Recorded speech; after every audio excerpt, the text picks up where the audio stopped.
was forced to voice my support in a floor speech for the bill immediately after the vote. So it's been a completion to what I would say has been a really hectic weekend. And I should note that the bill that went through tonight is almost exactly the same as the one my colleagues and I voted off the House floor 5 days ago. The House passed that bill, and it was non-controversial. It was a funding solution that would have averted the shutdown entirely. Importantly, this bill included a 6-year extension of the Children's Health Insurance Program that helps over 7,000 kiddos in Southwest Washington, and I think upwards of 58,000 in Washington State. So it's a big chunk of kiddos who need access to health care. And I believe in safety nets like CHIP, the Children's Health Insurance Program. I think it's vital, and I believe Republicans and Democrats both strongly support it. So how did we get to the shutdown in the first place? Spending agreements, it's been an interesting experience. I've learned more about the Senate than I ever had hoped to. But the spending bills agreements in the Senate require 60 votes. And currently, there are 51 Republican senators, so they don't have 60. So Senate Democrats thought by voting to shut down the government, they'd be able to strong-arm Republicans on it as a negotiating tactic on a completely unrelated immigration issue. And here's the thing. I have never believed that shutting down the government should be used. I feel like it's a strike against the people by either political party. It should never be used as a negotiating tactic. In fact, when my party did it in 2013 in the House, I felt like I took my own party and leadership to task because I felt like you just shouldn't hold people hostage. That's not a good faith negotiation. So when the government shuts down, men and women in the military don't get their pay, and I feel like they should be the last people hurt by a mess in Congress. I mean, drug treatment centers that rely on federal funding are at risk. The CHIP bill that I just mentioned, that was put in jeopardy. And look, folks, Republicans and Democrats have recognized in the past that shutting down the government is no way to govern or negotiate. And I think it was Patty Murray, our senator, a senior senator, who said it seems that they believe negotiations are the only way possible when the federal government and our nation's economy are being held hostage. I couldn't disagree more. I believe that giving in to that type of behavior would be a fundamental disservice to the families and communities that I represent. She gave that quote in 2013 when the government was shut down for 17 days, and I can't explain why she departed from that counsel when she voted to close the government last week, but I actually was on the Senate floor today when they closed their vote, and I was very proud. Both Senator Cantwell and Senator Murray came around and voted to reopen it today. So while I wish the Senate and they would have voted to pass the identical bill with the 6-year extension last week and avoided this kind of manufactured crisis, it's now my hope that Congress and the White House can get back to the negotiating table in good faith on long-term solutions. So sorry I had to spend some time on that, but that's obviously been the news of the day is what we've been dealing with this weekend. Welcome for those who have joined just recently. This is Jamie Herrera-Butler. I appreciate you joining my telephone town hall. I'm going to share a couple of things about bills that have been more recently passed, and I'm going to turn it over to you. We're going to take as many questions as possible. If you would like to ask a question, press *3 in the telephone keypad, and you'll get put into the question queue. Now, as you may know, I'm sure you know, Congress passed the largest tax cuts in a generation, and they were signed into law in December. Now, what does this mean to you? Well, let me tell you. Tens of thousands of hardworking Southwest Washington residents will be seeing a much-needed, much-deserved boost in their paychecks starting about next month. It means a single mother living paycheck to paycheck on average is going to see a 70% tax cut. In fact, either today, it just came out, I don't know if it was today or just in the last few days, got a report from Washington State's nonpartisan state economist, and they're projecting Washington State will see 20,000 new jobs in 2018 as a result of these tax cuts. So that's 20,000 new jobs in our area alone in Washington State. So that I was thrilled with that information. And honestly, and some of you may this is about the employees of some of the, you look at some of these companies, Walmart, Boeing, AT&T, Comcast, Alaska Airlines, Bank of America, Nationwide Insurance, and Waste Management. And those are just a few of the dozens of employers making similar announcements who will see substantive wage increases, bonuses, and better benefits as companies invest in their employees, quite frankly, which is the right thing to do, and the U.S. economy as a result of these tax cuts. So I think one of the things I saw recently, the Department of Treasury is going to be updating their tax tables in February, and the estimation is that 90% of Americans will see a boost in their take-home pay. And that hasn't happened in a really long time. Like when I got to Congress, it wasn't about getting a boost in your pay, it was about holding onto your job. So this is really good news. The average Southwest Washington family of four, making an average salary is going to will save about $2,300. You know, if you take the sales deduction, that was doubled to $2,400 if you're married. $12,000. Excuse me, I'm saying 12,000 if in 24,000. Not 100,000 if you take the standard deduction. That's a huge doubling. And we also doubled the child tax credit to $2,000 per kid, with nearly 70% of that being refundable or refundability. That's amazing. So that even means for lower income families, they're going to be able to see a real benefit there. One thing I do want to say, this tax cuts bill does not touch Social Security and Medicare or Medicaid.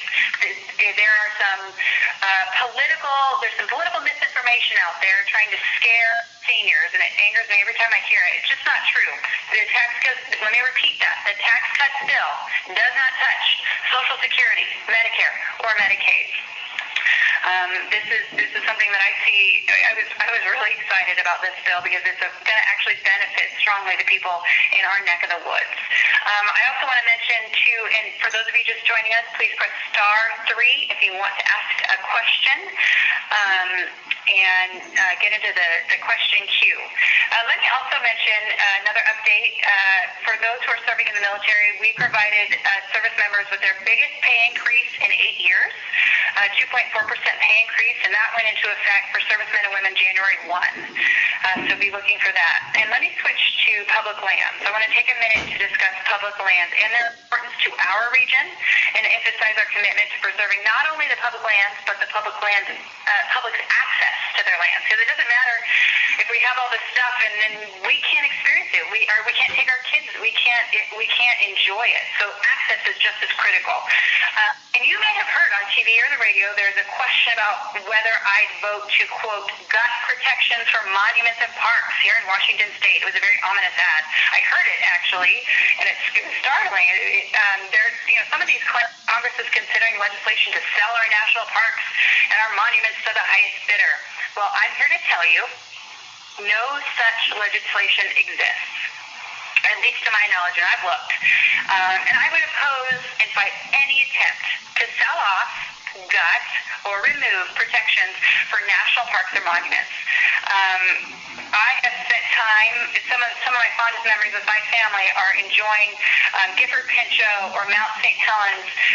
In fact, I got engaged over at Mount Margaret. It's an important treasure for those of us who grew up here or who now call it home.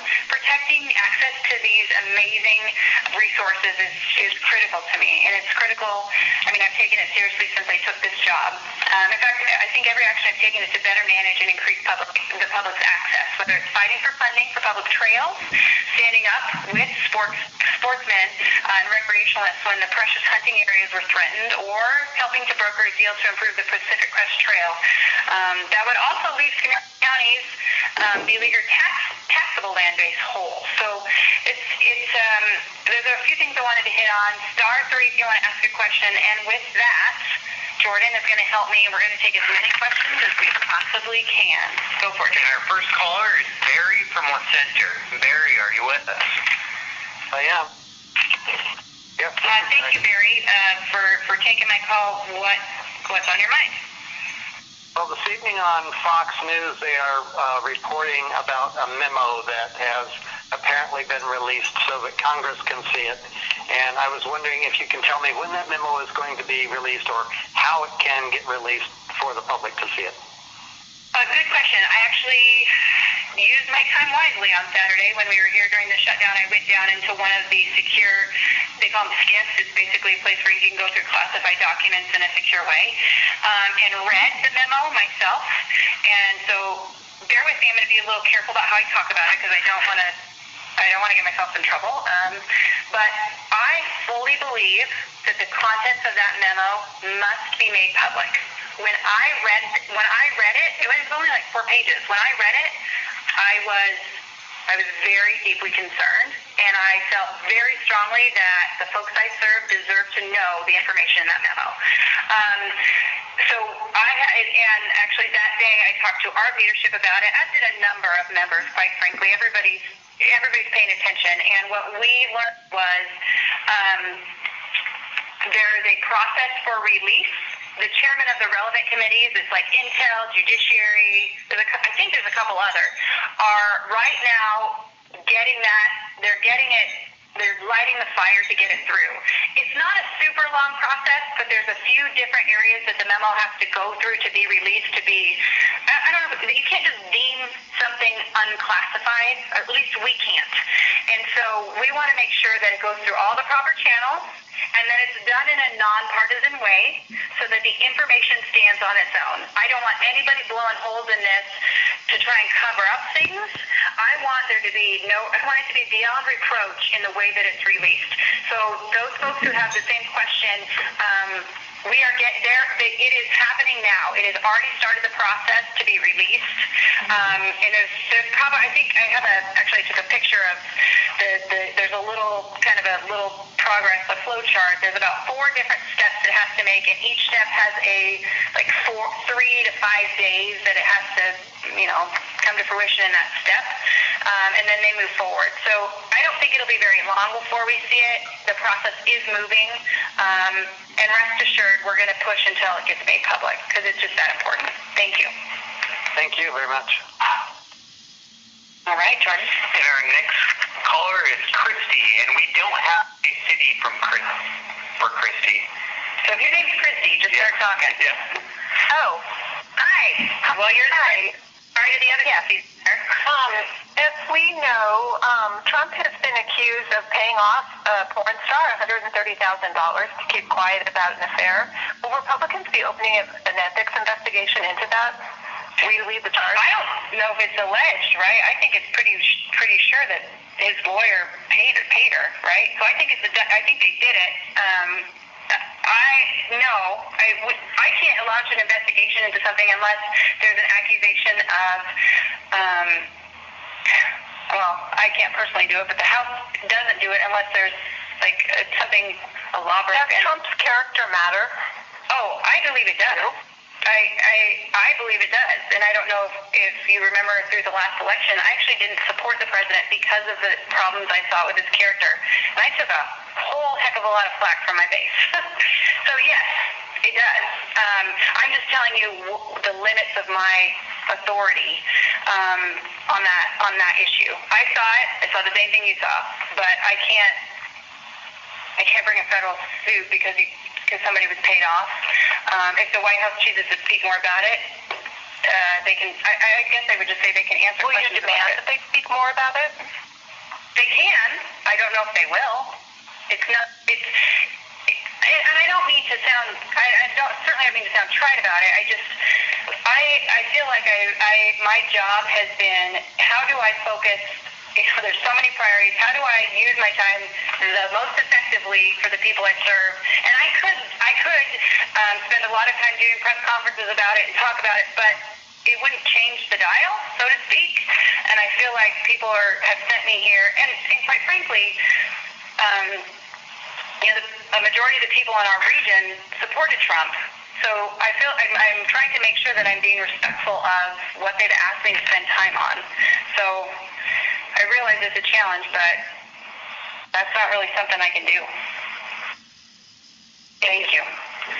This is just a reminder that if you'd like to share your thoughts, questions, or ideas with Congresswoman Jamie Herrera Butler, please press *3 on your telephone to be placed in a queue to speak to her live. And the next caller we're going to take is Deborah from Vancouver. Deborah? Hi, Deborah. Hi. Thank you. Go for it. Okay, there's a few things. Okay. The tax breaks that you were talking about is for the rich. The rest of us only have short term.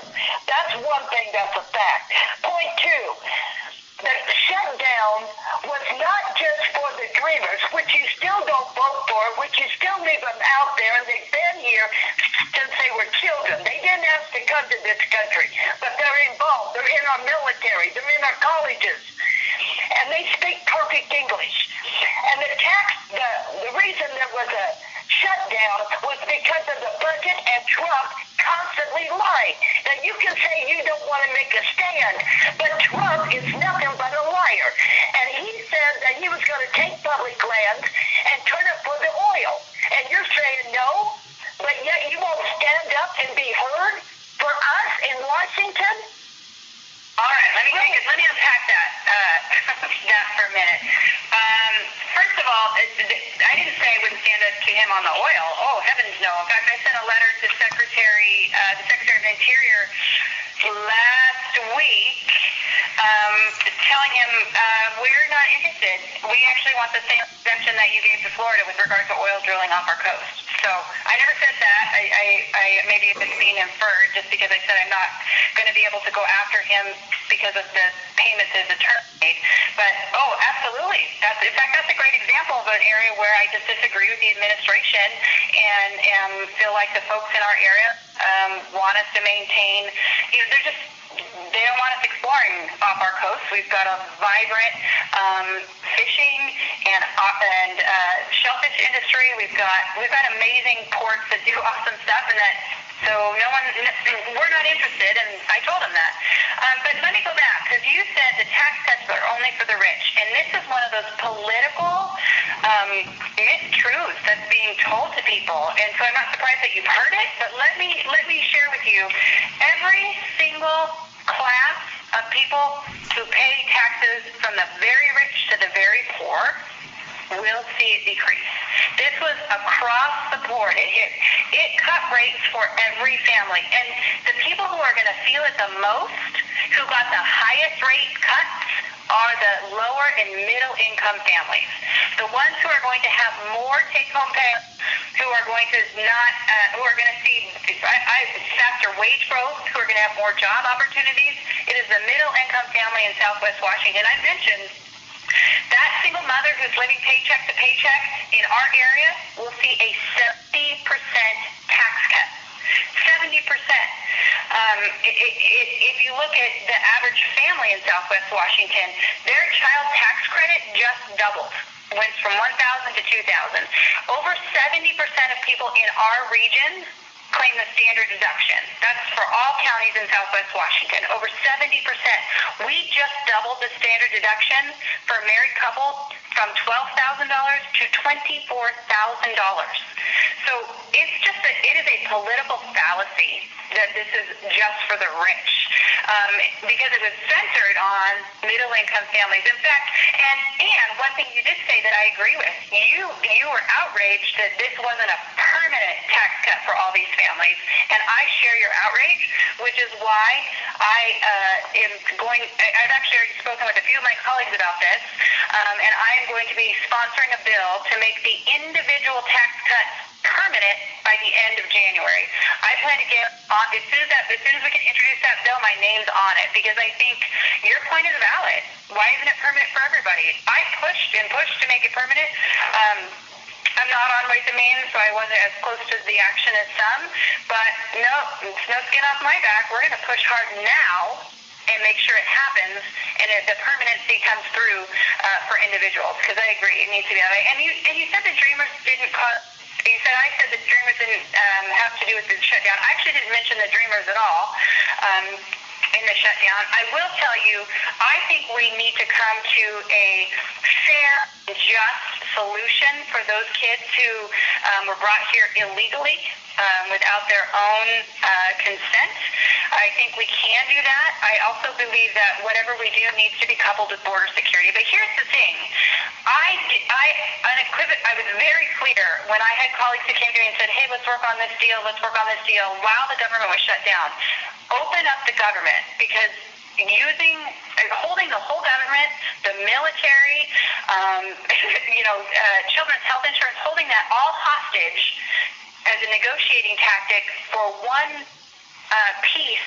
And honestly, it's for folks who are here illegally. So it's a very hard sell to say we're going to hold everybody hostage for one piece. My message was, let's get this deal done in a fair way for these kids, but let's do it after the government reopens. And that is exactly what we pledged to do. That was the pledge I heard Senator McConnell make, and so I believe the Senate is going to be doing that. We have been and are now going to continue to ramp up our efforts to get this deal for a security deal / immigration fix for these kids before the deadline runs out, because I know I have talked to many of them. I understand, it could be you or me. If your parents make that decision and bring you here as a child, this is the only country you've known. One of the things I think is important to make sure, though, that we stop this open port flow of the border so that we don't deal with this again in 5 years and again in 5 years and again in 5 years. I don't think it's irrational to say to anybody, we want to have control over our borders. Every other country, or most developed countries, don't have people coming in and out of their borders. We need security to know in this 21st century environment with, terrorists who want to hurt us, we need to be able to control who's coming in and out. So I think I prefer a solution for the DACA recipients that it be included in a package that also increases border security, and I think that's pretty fair. So thank you for that. Go ahead and the next question we have comes from Brad in White Salmon. Brad in White Salmon. Hi, this is Brad. Hi, thank you, Brad. My question is about Obamacare, or I guess the Affordable Care Act. And, obviously the rates have gone up significantly, and the deductibles, and that seems to be off the table for this year for you guys to discuss. Well, I've actually, and just a couple of points. I've written you a few emails about this as well. I'm a small business owner, and I travel to Canada probably once every other month. Their system works. So I don't know if it's what they call it, a government system or single payer or some mix, but I encourage all of us in our part of the state, in this part of the country, every time I go up there and I talk to them about this and I realize what they have compared to what we have, it's shocking how little they pay and how much more they get than we do. Okay, let me do a shot. So rates are set. There are deals struck between the insurance commissioner, the Washington State Insurance Commissioner, and the plans. And these rates these horrible rate increases that we're experiencing right now were set into place and agreed upon last year. So they're done in advance. These rates were set under the current Obamacare law. And actually, it's still current law as Republicans failed to fix it in this last year. It is still current law. So these rates were set, and in my view, it's one of the reasons, it's a stark example as to why Obamacare has failed to meet its promises. If you remember, the central tenet of President Obama said that every family would save about $2,500. If you liked your doctor, you'd get to keep your doctor. If you like your insurance plan, you get to keep it. Well, if you're in White Salmon, then last July, Klickitat residents were told that no insurers would be offering any plans in Klickitat County. Meaning if you guess you have to pay a fine, or certainly if you're one of the families that depends on the subsidy, you aren't going to get that subsidy because you'd have to go and attempt to find a plan off the exchange. I mean, it completely broke with zero options. And I had to intervene. We had to push the insurance commissioner to intervene because that, in my mind, is completely unacceptable. And unfortunately, this has become a troubling pattern, especially in the rural communities. It took pressure from us at the 11th hour to bring those insurance companies back into the market. And now we're seeing similar problems in Pacific County with regard to the plan. So the insurance commissioner has allowed insurers in Pacific County to say, basically, you can't cross over, if you're on one of these exchange plans, you can't cross over into Astoria, which could be a 20-minute drive for you. You don't have to drive 2+ hours into Longview to get your care. This is all under current law. This is all under Obamacare, which is why I think we have to fix it. We cannot leave it as it is. So I guess I look at it and think, so this is right now it's almost dangerously close to a single payer option because it's so broken, the commercial options that we used to have. And one of the things I've experienced is people coming down from Canada to seek health care in our area. For surgeries, primary care up there is actually decent. They move it through pretty quickly. That's lumps and bumps, right? If you have basic needs and preventative services, they can move you through. The problem comes when you need to see a specialist. The wait lines and the times and even the quality of care is so rationed. And those folks actually come down into Washington State and pay cash to use our system. I don't want to go to that. I believe we can fix healthcare to where there are safety nets for those who need it, and there are robust options that meet their needs, and that can contain costs for the rest of us. But a single-payer option, I think, is the wrong direction for that. I've actually been pushing, I think it's an all-of-the-above approach. We need to have an infusion of more competition. We need to have more insurance, not less. We need to have more options, not fewer. We need to have people be able to purchase things that meet their needs and their pocketbook, not limit and restrict. And I'm hopeful. I crossed my party on this one this last year as well. I'm hopeful that Republicans and along with Democrats can put together a bipartisan compromise that would get rid of this flawed plan that we have in place and put in something that's really going to meet the needs of the American people. Healthcare is an important issue to me.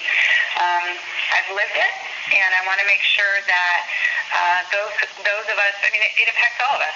It doesn't matter if you're rich or poor, weak or strong, rural or in an urban setting or in suburbia. It hits us all, and I want to make sure we get it right. Okay, everyone, we're going to take a quick break from questions to get your feedback. You know what? Poor Jordan, so I have a poll lined up to get people's feedback, but because I'd like to get some more questions, is that all right, Jordan? Yeah, perfect. So I apologize to those computer people on the other side who have loaded up the poll queue and everything. Let's just go ahead and take a few more questions.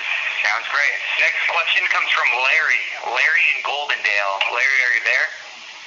Yes. Yes, I'm here. Thank you. What can I do for you, Larry? The ad that was going around, you kind of alluded to it earlier about the last vote, or the... Oh, yes, the public land stuff? Public land stuff, and I heard your comments about it, and that's fine and dandy, except when are they going to learn to manage the force? The GP's a mess. You are so right. Would you like to tell just briefly what you see in your neck of the woods? Oh, they let it burn up, and don't do anything about it. The timber is just gone to hell in a handbasket. The roads. So let me. I believe. So as I've toured, and I've actually brought, at the time it was Obama administration officials, chief of the Forest Service, head of the Department of Fish and Wildlife. I brought them out to tour the Gifford Pinchot, and I wanted them to see just the devastation to our forest, that it is in such disrepair. I took them, we went and saw state lands that are much, much better managed than our federal lands, and I took them to see private lands, small forest landowners. Those are also much better managed. They're just healthy, right? They have a diversity of age class of the species of trees.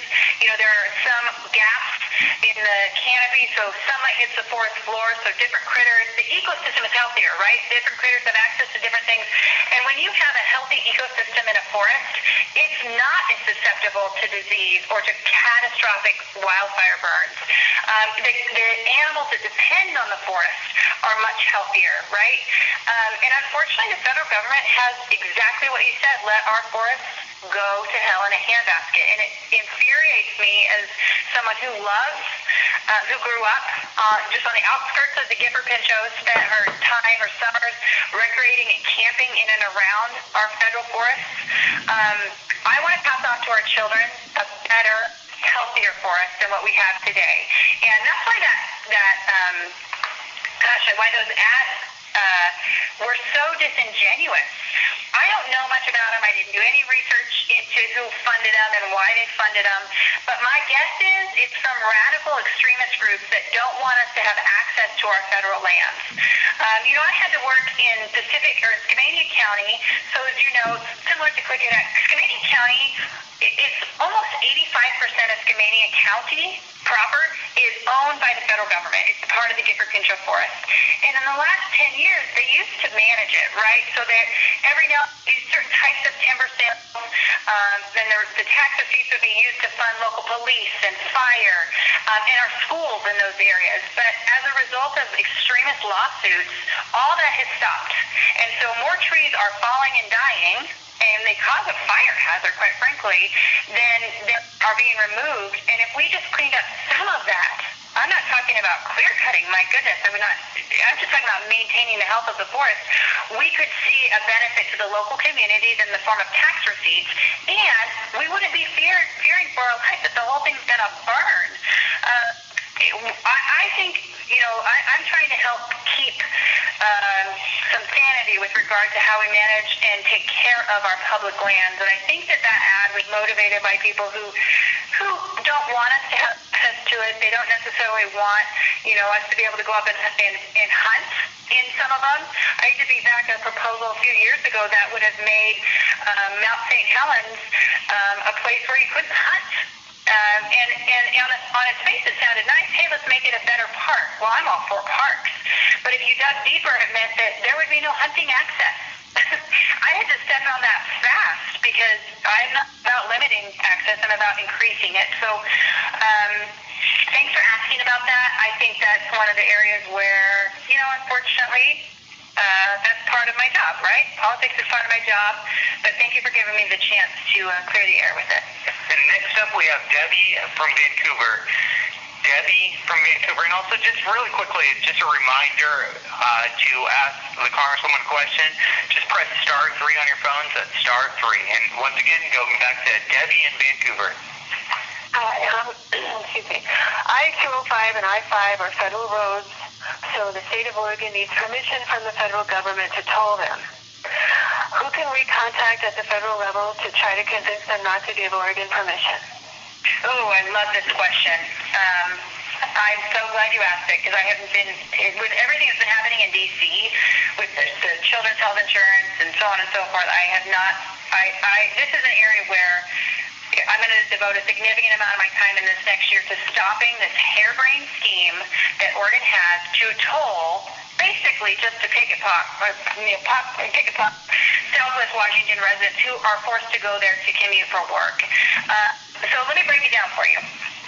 I've already contacted the Secretary's office here in D.C., Secretary of Transportation, and I am leaving no stone unturned with regard to ways that I can stop the plan.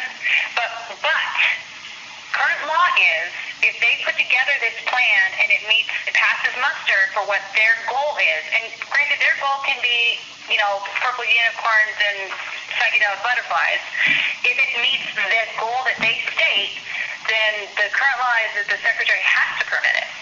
So this is why I have been beating the drum to try and get both our Governor Inslee, and both our Senators, Patty Murray and Marie Cantwell, to help me, because in the funding of the appropriations bill that we passed in August, I got a provision in there that put basically a stay on any tolls being permitted for a year, right? But that expires in a year, and I need their help in both getting it through the Senate, number one, and two, making it a more permanent hold. I also think this is an area where, I'm trying these things, these legislative solutions back here because it is that important to us, but our governor absolutely needs to step up. I read, it must have been after the November election when they were talking about how they've erected a blue wave to stop Trump. And one of the things he said was he's had been in a lot of conversation with the governor of Oregon about all these plans with regard to energy taxes and I don't know if he said carbon tax, but the goal was types of, cap and trade type of ideas in order to limit people driving, right? So I know, and he went on to talk about how good of a relationship that he has with her, and they're in constant conversation. So I know that he knows that this is the number one issue literally between his state and Oregon, and he has her ear. We absolutely have got to get our elected officials who have, like Governor Inslee at the state level, who have those types of relationships to put pressure on Oregon. I mean, I'm doing all that I can. I have pulled no punches. I will continue to do this. I'm going to fight this one tooth and nail to the end because it is critical that we stop this scheme. But I need help. And I think that if Governor Inslee were willing to put in a call to Kate Brown and just say, hey, look, this doesn't work for us, she'd listen. We are the bigger regional economy. We do have more say in a number of areas. And like you said, I-5 and 205, those are federal routes. They're not about Portland, Oregon getting to have its way and have some kind of weird, demonstration project, because that's essentially what it is. I've read through their language. Their goal is to toll I-5 and 205 at the state lines for the sake of tolling. And they're going to increase the price of the toll if you're the unfortunate individual who actually has to turn up for work at 8 a.m. and leave at 5 p.m. It's called congestion pricing. So at the times when people have to go across those bridges more, they're going to charge you more. And they're not going to use the money to improve the roadway. They're going to use it to increase tolling. And they are allowed to do this. The legislation they passed allows them to do it. And I've had some in the Oregon DOT push back and say, well, that's not what we're saying here. We didn't say that. But if you push back and say, okay, then guarantee me that you're not going to do that. You're not going to pick the pocket. In fact, more than just say it, why don't you just put it in writing? They won't do it. And that is because this is their plan. They want to charge these people more, our people, who are helping bring a boon to their economy in the form of just jobs or in the form of income tax or in the form of taxes they pay when they're in Oregon. So I guess I just feel like this is an area where I'm going to do everything I can. But if you really want to help and you really want to move this needle and you really want to, this is one can win, but we are not guaranteed by a long shot, right? Patty Murray, Maria Cantwell, and Governor Inslee, because I need their help. So with that, George? Next caller. Murray from La Center. Hi, Jamie. Glad to be able to talk with you tonight. Hi, thank you for waiting. What can I answer for you? Well, I get a little concerned with all the politics that go on in Washington, D.C. After all, it was we the people who built this country long before me and long after me. They're running around there like a bunch of kids, and they have to put aside their differences and understand that there are laws with regards to immigration. And the people that have come to this country, they're the ones who came legally. They should be very upset about these who are jumping the line. We need to do something about it, and I don't understand why the different political parties can't get their act together. Do you have any answers for that? Let me start by saying I agree with you. I think that, I have two young children. I have a 4-year-old and almost a 2, well, he's 20 months, right? And I haven't called him 2 yet. And I sometimes feel like they're more responsive and collaborative than some of the people I cross here on the House floor on a daily basis. So your point is not lost. There are times that I scratch my head and I think, in fact, there have been a few times in recent weeks where I've had to use my mom voice on some of my colleagues because I've gotten so frustrated with what I feel like is an overly partisan look And maybe some of it is because my district is not a hardcore D district. It's not a hardcore R district. It's a very independent-minded district. I believe people lean right of center. If you talk about values and principles, when you don't talk about the party, you talk about the principles, people agree. But for the most part, it's very independent, and that has given me a unique perspective into how I approach legislation here. As I mentioned, I was so excited and proud to support the tax bill because it's going to benefit us. But I opposed the health care bill because it wasn't good enough. I feel like having an independent district has given me that latitude. But a lot of my colleagues here in the House are from very partisan districts. They're very stacked partisan districts. So when they dig in and they entrench, some of it is because that is what their district is demanding. And it's been eye-opening to see because they're doing what their bosses, you all are my boss. That's how I look at this. And so I can't begrudge them for doing what their bosses tell them to do. So I looked at it and thought, how can I improve the situation? And that is to build relationships and communicate with civility. That's one of the reasons it's been hard for me. When Obama was the president, obviously I didn't vote for him. A lot of the way he operated, I didn't support. And I on the political front, we disagreed. Although I had a decent relationship with him as an individual, he's a very decent, good guy. There's nothing wrong with him. We just totally disagreed on some politics, right? So I didn't take a partisan tone with him. I went after some of his ideas.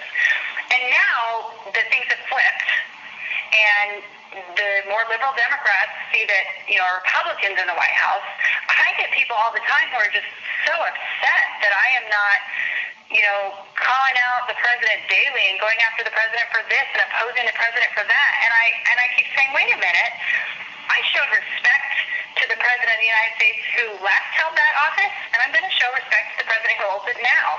And to the degree that he does things that are good for our region, boy, I am there and I am with him. To the degree that he does things that I don't agree with for our region, I'm going to oppose it. And I think that civility is what's going to help us break this overall political filibuster. I really do. I think being honest, it doesn't mean you have to pull your punches and not say where you disagree, but it means you have to be decent about it. And I think that's going to make a difference. I really do. So, and a comment about, it was about the border, it was the border security? What was the piece? Are you still there, Murray? Yes. What you talked about,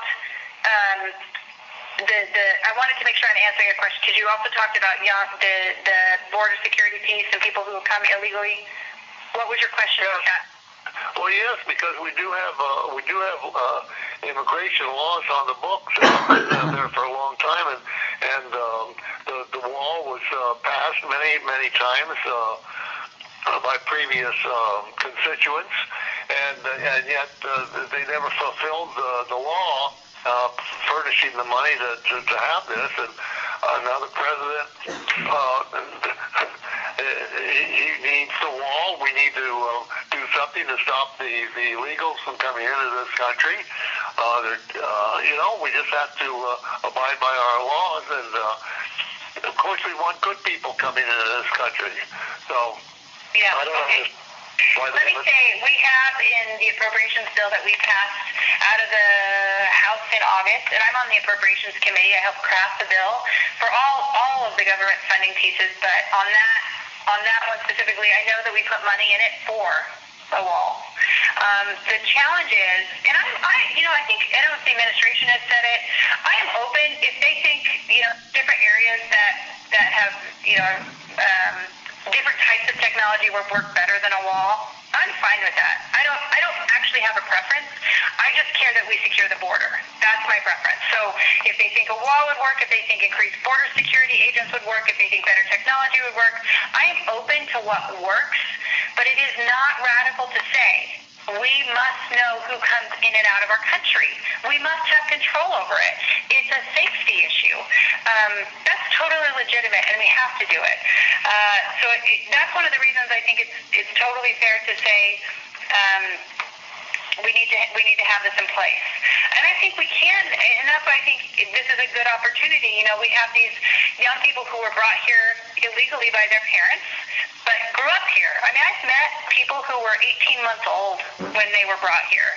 So this is their home. You know, I've met someone from Vancouver who has been an amazing student, an amazing part of her community, an amazing young woman. You said you want the good people to come. She's a good one.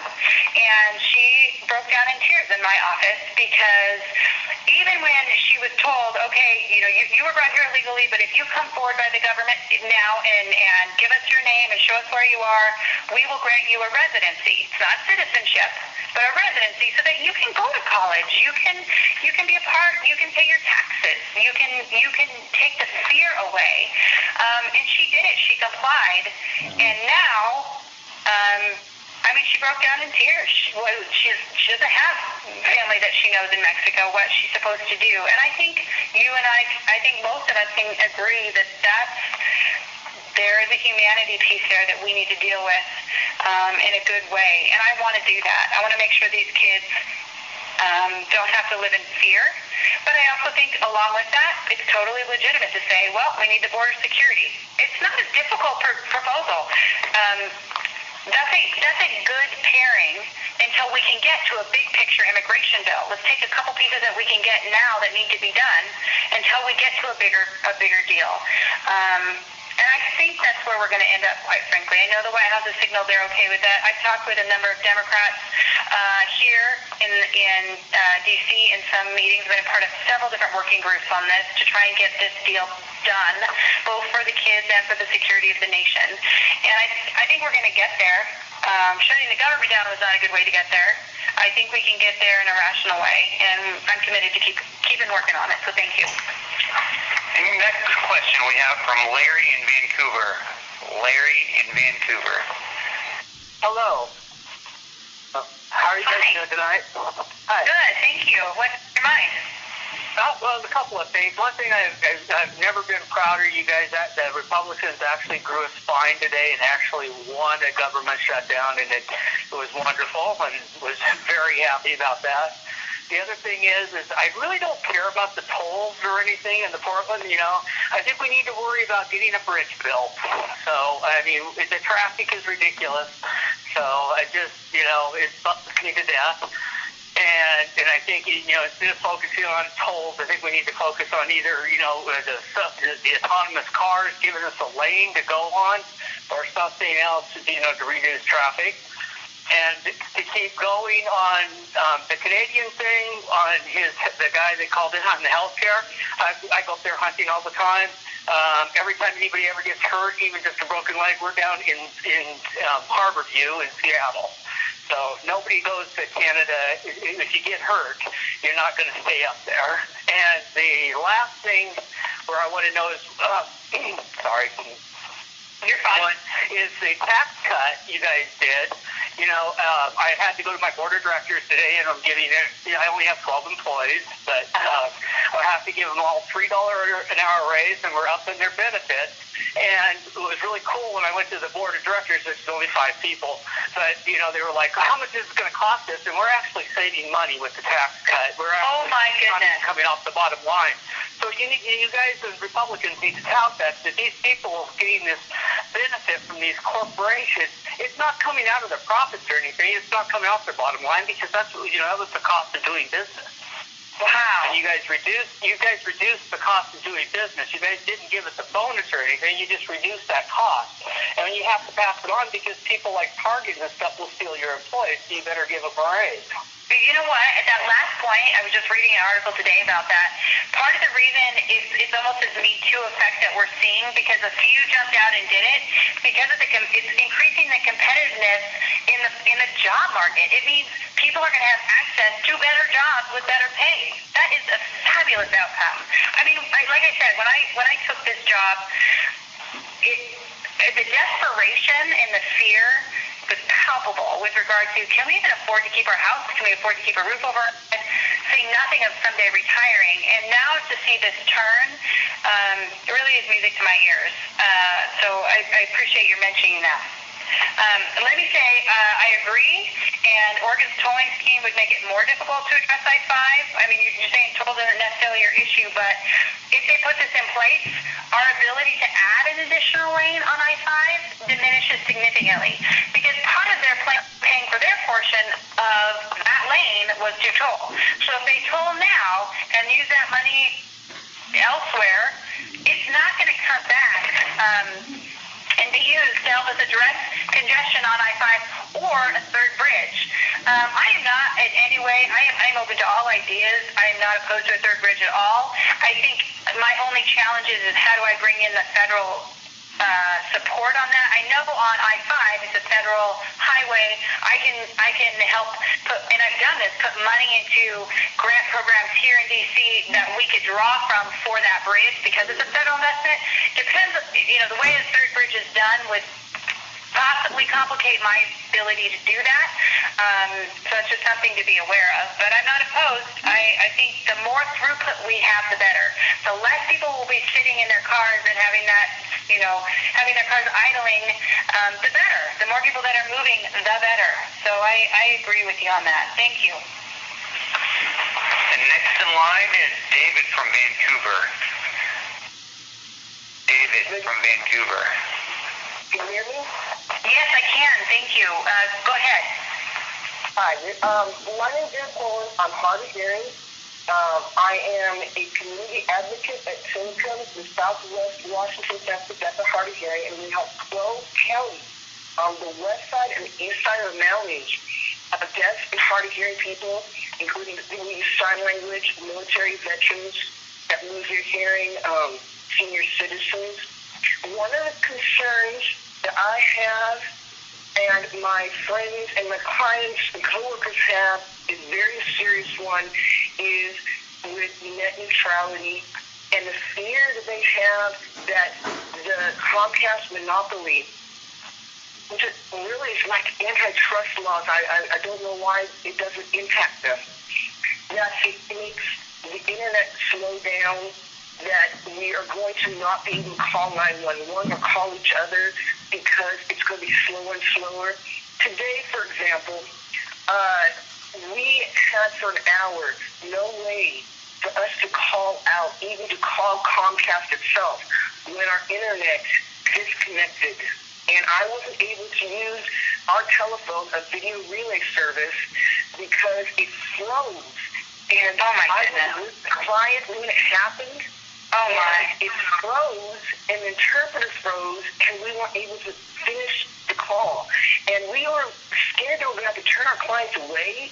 They come to our agency for services and to use our video phone, and they cannot afford Comcast. And I just want to make this as brief as I can, but I have to make sure you and the hearing people understand this.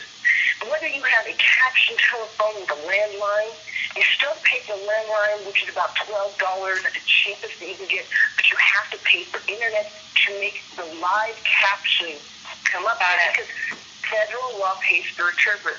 And if I use sign language and I use my computer, or I have a terminal set by Sorensen or Purple DRS, in order for me to use it, I have to have fast speed internet service, and it's so expensive.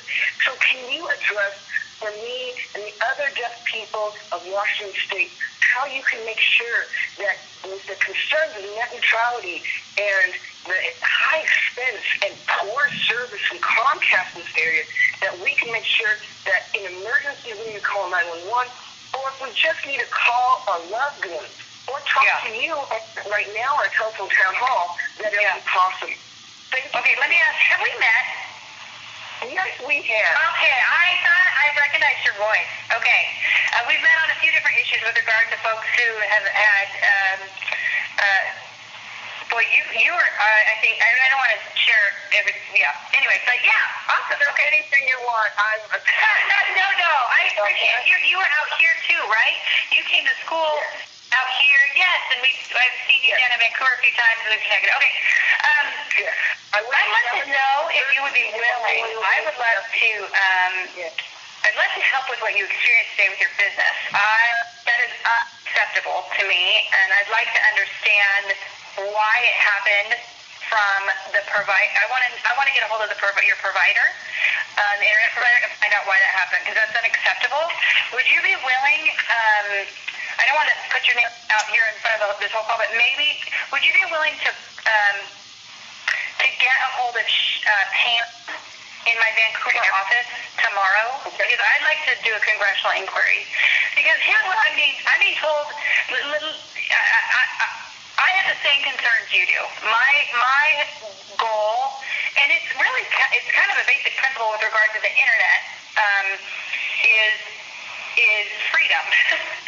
is not hoarding or throttling or paid prioritization, and it needs to be a transparent process, no blocking.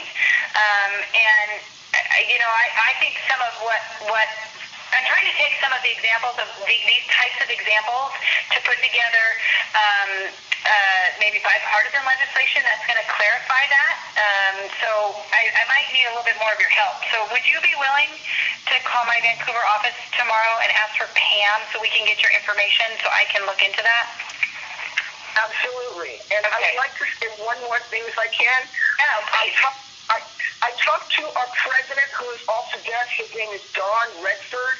He lives in Washington State, and he flies in once in a while, and he says what I have is a great idea. There's been several panels that include minority groups and excluded the deaf community. They did not have interpreters available.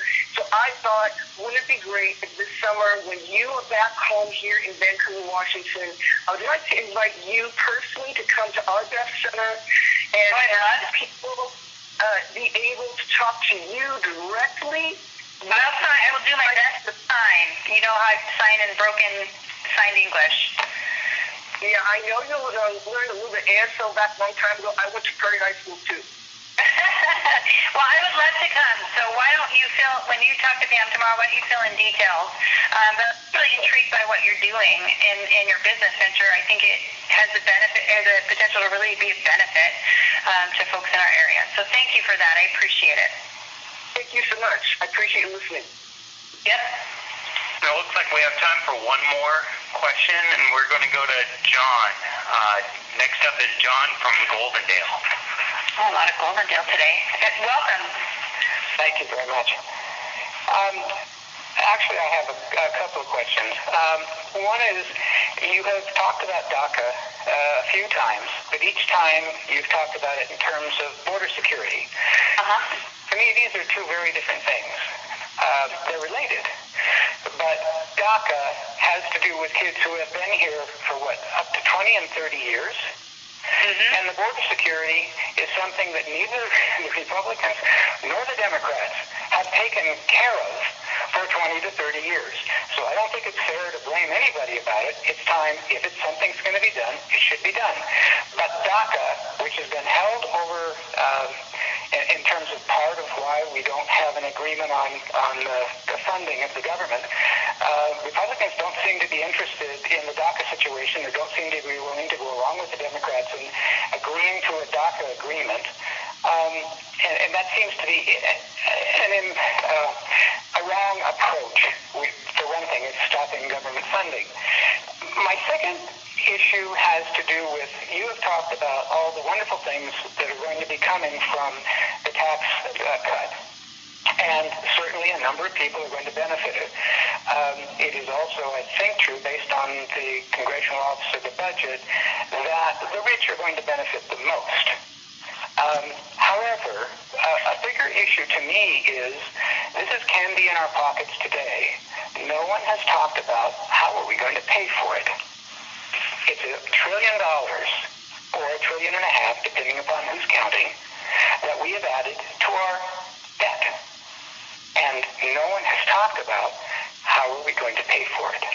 Thank you. All right, thank you. Let me see if I can unpack that. Okay. First thing, the reason you're seeing, I think, the DACA and the border security thing linked is because under President Obama, between Obama and Boehner, there was a pretty comprehensive immigration deal struck. And it was something, wasn't something Nancy Pelosi loved, and it wasn't something some of the Republicans in the House from some of the southern districts loved. And honestly, I think it was. I wasn't privy to all of it, but I knew it was a deal that would have taken care of some major challenges in immigration and reform the system, quite frankly, which is, I mean, who can argue with that? It was a decent deal. The problem was the political winds at the time ended up being that they held it. They were going to wait until the fall after some of those Republicans in the South were through their primaries, and then we had that those chains of people coming through, tens and tens of thousands of people coming through, and it really soured kind of the political will in terms of the public opinion about it, and that whole thing got shelved. So as a result, the problem still isn't fixed. It still needs to be fixed, but the few things that I think we can agree on have to do with the DACA recipients, quite frankly, and the border security. Like, I would love to do comprehensive immigration reform that really takes care of things and have a big debate and invite public input and do it the right way. And, oh my goodness, get a bipartisan bill. I'd do it. But it's not going to happen right now with this White House in this Congress. I just don't see it happening. So I think, okay, I can't have it all. What can I get? Well, we can get security for the DACA recipients, and we can get border security for the nation. Let's do it. I'm all about getting done what we can get done. And here's part of the challenge. I don't agree that the Democrats in the Senate held up government funding to get the DACA recipients taken care of. I don't think that was the right move. I don't think it engendered positive will from folks on the House side, certainly, with regard to their plight. And that's been part of what I feel like my job has been is, hey, how do I get some of my colleagues to hear the plight of some of these folks?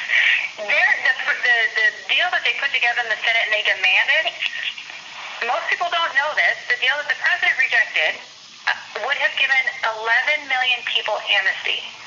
11 million. There's only an estimated about 300,000 or so DACA recipients. So this would have gone way far beyond that. 700,000? Holy cow. Okay, 700,000. So it would have still gone way beyond that population, and that's why the president rejected it. If we're going to do comprehensive immigration reform, let's do it. But you can't. I mean, that's almost the estimated population of folks who are here unlawfully in the whole country. So it would have been a big. I mean, the bill essentially would have been an amnesty, and I think that hurt the plight of the DACA kids. I really do, because it pushed it back, and then we went into a government shutdown. So I firmly believe it was right to get the government back open. It was right for McConnell to agree to have the debate, and I don't know if he committed to a vote. I think he committed to a vote and the debate on the DACA issue. That's good. Let's do that. Let's take care of that. Let's also make sure that our borders are secure in the process. That's not a crazy thing. The other thing he talked about was with regard to the cost of the tax cuts, and this is a legitimate question, I think. I mean, as someone who very much is concerned about the deficit, when I was debating how I was going to, if I was going to support this bill, how I was going to support this bill, I did a lot of research. And what I found was, due to folks like the Joint Tax Foundation, even CBO, I saw the Washington State Economist, so when I read through and did as much research as I could, what I found was, because of the estimated 1 million jobs we're going to see nationwide, because of the estimated $1.5 or so trillion we're going to see infused into the economy. Actually, it's $3 trillion. If you go on the numbers some of these economists have put together, including the nonpartisan tax foundation, some of the numbers are CBO. I mean, these are legit numbers. They're estimating a very conservative growth over the next 10 years of about $3 trillion. That's a ton of money. You mentioned that the quote cost of not having this money in the government's coffers is $1.5 trillion.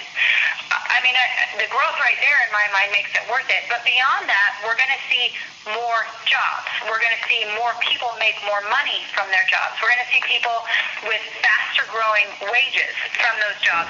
And it's not just a theory. Canada had this debate about 15 years ago. We had the highest corporate tax rate in the industrialized world. We have about 35%, 39%. Canada was at around 40%. They had this exact debate. They cut their taxes on they cut those high corporate taxes, and how much money did they lose from that? Here, 15 years later, they've been able to look back at the corporate tax revenue. None.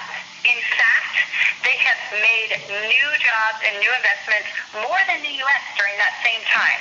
There are other countries who have done it too. Germany. Some of these countries are much more liberal. Italy, France, UK, and Japan actually has done this. All of them have seen the economic growth come from it. So this isn't a risk. It is a very sound step. So yeah, there is money that they will not directly be paying in taxes because of the changes. But they're going to pay it, and it will be paid because there will be more taxpayers. More people.